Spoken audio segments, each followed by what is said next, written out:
अध्याय 21। डैंडेलायन कहाँ है। जब डैंडेलायन दोपहर के भोजन पर घर नहीं आई तो वॉनी को आश्चर्य हुआ, क्योंकि कड़े नियमों वाली नई व्यवस्था के अनुसार यह उसका पूरे दिन का प्रमुख भोजन था। वो हमेशा वक्त पर आती थी और पलक झपकते ही अंतिम कण तक सब कुछ चट कर जाती थी। कहाँ हो सकती है वह आखिर, वो खींच कर बोला। वो विल्ली तुम्हें सबक सिखाना चाहती है, विल्फ ने कहा। जब से मैं उसे डॉक्टर के यहाँ लेकर गया हूँ, वह रूठी रहती है। मैं शर्त लगा सकता हूँ कि उसने किसी के टखनों को अपनी देह से सहलाकर उसे इस कदर मोहित कर लिया होगा कि वह उसे अपने घर ले गया होगा। इस वक्त वह शायद एक दहकती हुई अंगीठी के सामने कालीन पर बैठी हुई है और बच्चे उससे लाड़ लड़ा रहे हैं और उसे तरह तरह की चीजें खिला रहे हैं। ये चाय के समय यहाँ लौट आएगी, मेरी तरफ से लिख रखिए। लेकिन विल्फ गलत था। शाम आई और रात भी घिरने लगी, फिर भी उस नन्ही सी बिल्ली का कुछ अता पता न था।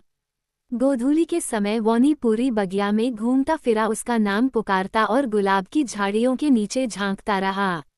विल्लो, विल्लो, बिल्लो, कहाँ हो बच्ची, मेरी प्यारी।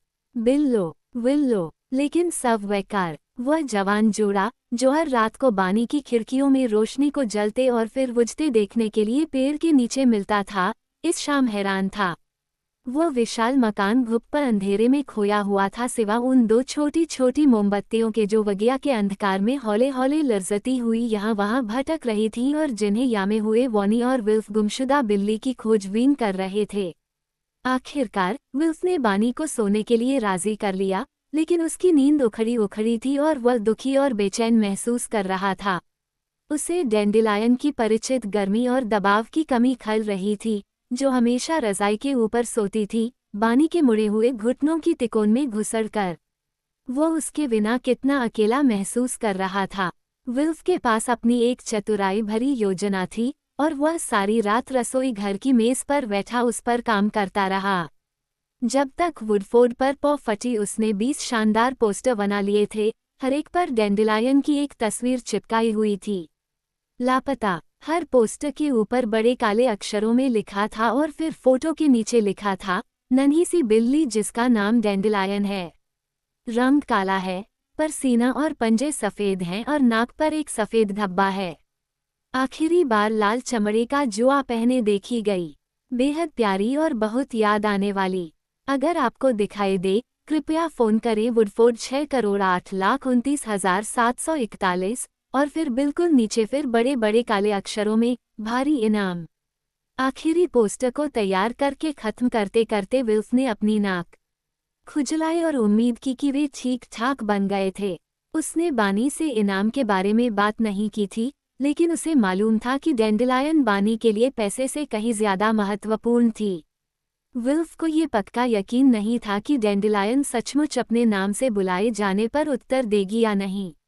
उसके ख्याल में अगर कोई नरमी से विल्लो, बिल्लो की आवाज़ लगाएगा तब भी वो शायद उतनी ही तेज़ी से दौड़कर आ जाएगी। लेकिन ये तो ज़्यादातर बिल्लियों के सिलसिले में सच था, इसलिए इस बात को पोस्टर में दर्ज करने से उतनी मदद मिलने की संभावना नहीं थी। क्यों? उसने खुद से सवाल किया। लेकिन जब नाश्ते के समय उसने बानी को दिखाया कि उसने क्या किया था तो वह बेहद खुश हुआ। कितना सुंदर विचार है। पता नहीं यह मुझे क्यों नहीं सूझा। विल्फ ने सुबह का समय पूरे कस्बे में घूमते हुए गुजारा, कुछ पोस्टरों को कीलों से पेड़ों पर जड़ते हुए, कुछ को बिजली के खंभों पर टेप और डोरी की मदद से लगाते हुए। उसने चॉकलेट की दुकान वाली औरत से पूछा कि क्या वह एक पोस्टर अपनी खिड़की में लगा देगी जहां से हर कोई उसे देख सके। जरूर लगा दूंगी, उसने कहा। बेचारे बैरिंगटन साहब, वे कितने चिंतित होंगे। लो, उन्हें वुडफोर्ड की मलाईदार चॉकलेट का ये डिब्बा दे देना ताकि उनका मन बहल जाए, और उनसे कह देना कि मैं उनके बारे में सोच रही थी। नानबाई का रवैया बहुत हमदर्दी भरा था और उसने भी एक पोस्टर ले लिया। जिस आखिरी दुकान पर विल्फ गया वह कसाई की थी। वुडफोर्ड का कसाई मनहूस आदमी के तौर पर मशहूर था।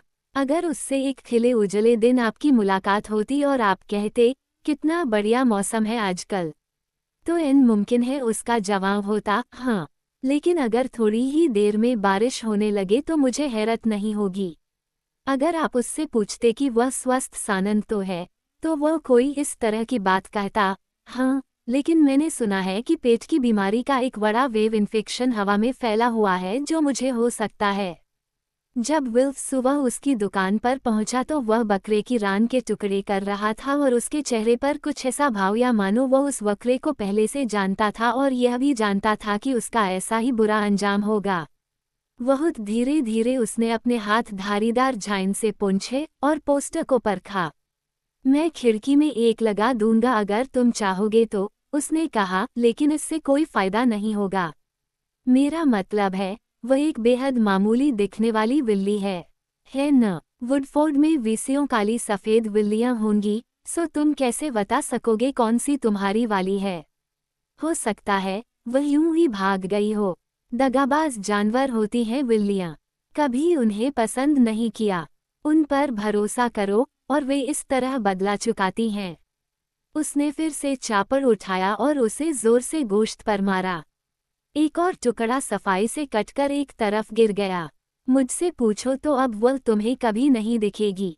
विल्फ ऐसी बातें बिल्कुल नहीं सुनना चाहता था और जैसे जैसे वह भारी कदमों से घर की तरफ चला, वह ठीक कसाई जितना ही हताश और उदास महसूस कर रहा था। लेकिन खराब बात तो अभी होनी बाकी थी।